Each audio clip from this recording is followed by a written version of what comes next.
I'm Brian Wilson. I'm with Inland Empire Utilities Agency. I'm a principal engineer, and I have been with the agency for about 3.5 years. In my role as principal engineer, I have one major project or program to deliver, and that's the RP5 expansion. It's a $330 million construction project within a $450 million program.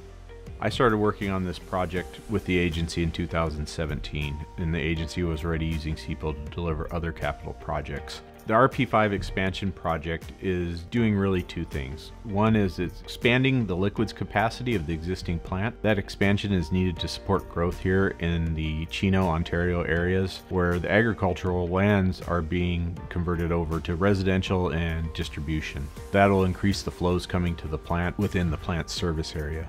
Also, with those flows increasing, the concentration of that wastewater flow coming to the plant is also increasing. The pounds that are in each gallon of water that need to be treated of solids is increasing, so the plant will also have that capacity. Within that expansion, the technologies that we're applying will also produce a higher quality of effluent water coming out of the plant, approximately about 10 times better than we currently are producing. That will allow the agency to employ different technologies in the future for that recycled water. The other half of the project is the solids handling portion of the project. It is brand new for this plant. Currently, the solids are handled at the RP2 facility. With relocating those solids treatment facilities here, they're also being expanded to support the growth in the area.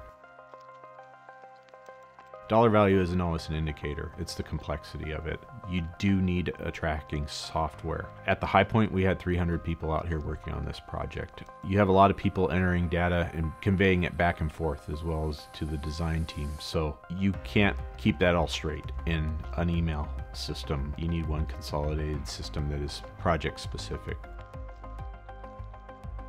We wanted specifically to know that CIPO could be capable of handling on a large project.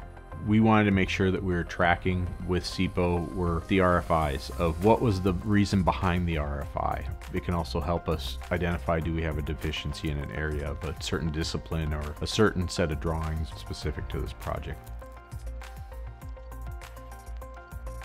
A lot of the modules within CIPO, they have an organized pattern in a workflow. We sat down with CIPO to make sure that different technical submittals that come in have different paths of who has to review it. Some go to a lot of different people to be reviewed. So we made sure that CIPO's system could handle that, and it could.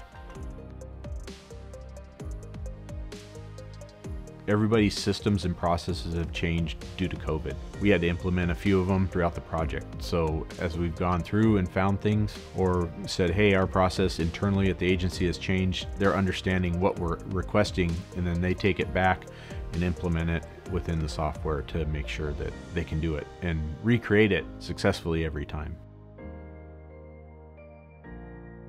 We still have a few years to go till the completion of RP5. It's a day-to-day thing that we work through, try to solve issues every day. CIPO helps us do that.